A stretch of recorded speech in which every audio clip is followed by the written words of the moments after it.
وابتغوا الیہ الوسیلہ. کتنی پیاری آیت ہے. لوگ بولتے ہیں تم لوگ وسیلے کو نہیں مانتے. ہم بولتے اللہ نے حکم دیا ہے وابتغوا الیہ الوسیلہ, اس کی طرف وسیلہ تلاش کرو. تمہارے نزدیک وسیلہ مستحب ہوگا, ہمارے نزدیک فرض ہے. جس چیز کا اللہ حکم دے وہ کیا ہے؟ فرض ہے.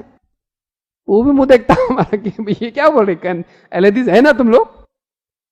بعض لوگوں کو جب ہم بولتے ہیں وسیلہ آپ کے نزدیک کیا ہے, کرنا چاہیے, جائز ہے. کوئی بولتا مستحب ہے, کوئی بولتا سنت ہے, کوئی کچھ بولتا ہے, کوئی بولتا غلط نہیں ہے.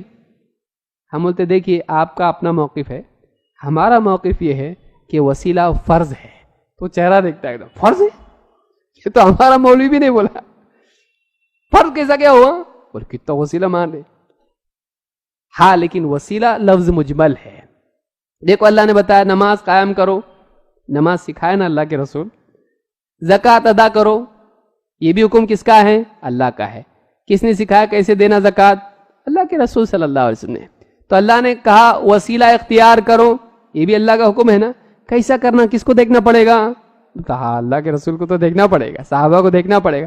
بس صحابہ نے قبروں پہ جا کے مانگے کیا یہ وسیلہ بنائے, تو ملتا تو نہیں ایسا, لیکن غلط کدھر ہے؟ لیکن اللہ نے جو حکم دیا اس کی تفصیل کس سے ملے گی؟ نبی کریم صلی اللہ علیہ وسلم اور صحابہ سے.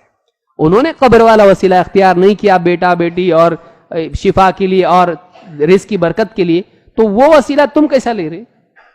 تب جا کے سمجھ میں آتا ہے کہ اس مجمل آیت کی تفصیل میں ہم نے رنگ بھرے. مولوی صاحب بھر دیے ہمارے رنگ اس میں. یہ بالکل صاف ستھری بات تھی, لیکن اس کے معنی قبروں سے استمداد, یہ معنی وسیلے کے لفظ سے انہوں نے دیا ہے. کیسے؟ بولے اپنے کو جانے کا رہتا اوپر تو سیڑھی سے جاتے نا, ہاں. کنویں میں جانے کا تو پانی چاہیے تو کیسا رسی سے لیتے نا, ہاں. بولے ویسے ہی ہے, کنویں میں پہنچنے کے لیے یا اوپر پہنچنے کے لیے کچھ نہ کچھ چاہیے. اللہ تک پہنچنے کے لیے بھی کوئی نہ کوئی چاہیے. یہ ہماری سیڑھی ہے, اس کے بغیر نہیں ہو سکتا ہے. چاہے سیڑھی ہو یا لفٹ ہو, بغیر لفٹ کے جا سکتے نہیں. تو اب وہ اپنے معنی لفظ وسیلے کے ساتھ اس نے کیا کیے؟ جوڑ دیے. اس مبہم کی تعین میں یا صفت بیان کرنے میں اس نے اپنے دل سے اپنی عقل سے کام لیا. کاش کہ اس کے لیے ذریعہ یہ ہوتا کہ وہ رسول کو دیکھتا, صحابہ کو دیکھتا کہ انہوں نے کیسے اس آیت پر عمل کیا. تو وسیلہ کیا ہے؟ ایمان وسیلہ ہے. رسول اکرم صلی اللہ علیہ وسلم کی اتباع وسیلہ ہے. اسی لیے علماء نے کہا اس وسیلے سے مراد کیا ہے؟ اللہ کا قرب ہے, اور قرب حاصل کیا جاتا ہے ایمان و عمل کے ذریعے سے, عمل سے. واسجد واقترب, سجدہ کر, قریب ہو جا. عمل ہے, عمل سے اللہ کا قریب ہوتا ہے, یہ وسیلہ ہے. قل ان کنتم تحبون اللہ فاتبعونی یحببکم اللہ. اے نبی آپ کہیے تم میری اتباع کرو, اگر واقعی تم اللہ سے محبت کرتے ہو میری اتباع کرو, اللہ بھی تم سے محبت کرے گا. اللہ کا محبوب بننے کے لیے, اللہ کی مغفرت پانے کے لیے, اللہ کی رحمت پانے کے لیے رسول صلی اللہ علیہ وسلم کی اتباع وسیلہ ہے. یہ فرض ہے ہمارے لیے.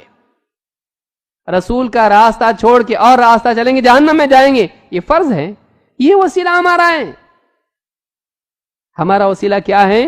رسول اکرم صلی اللہ علیہ وسلم کی سنت, آپ کے راستے پہ چلنا, آپ کے عقیدے کو اپنانا, آپ کے حکموں کو پورا کرنا, ہر عمل میں بدعت چھوڑ کے آپ کا طریقہ اپنانا, یہ لازم ہے. بدعتی جہنم میں جائے گا. سنت وسیلہ ہے. اچھا ایسا ہے کیا؟ ہاں, تو تم نے اس مجمل کا معنی غلط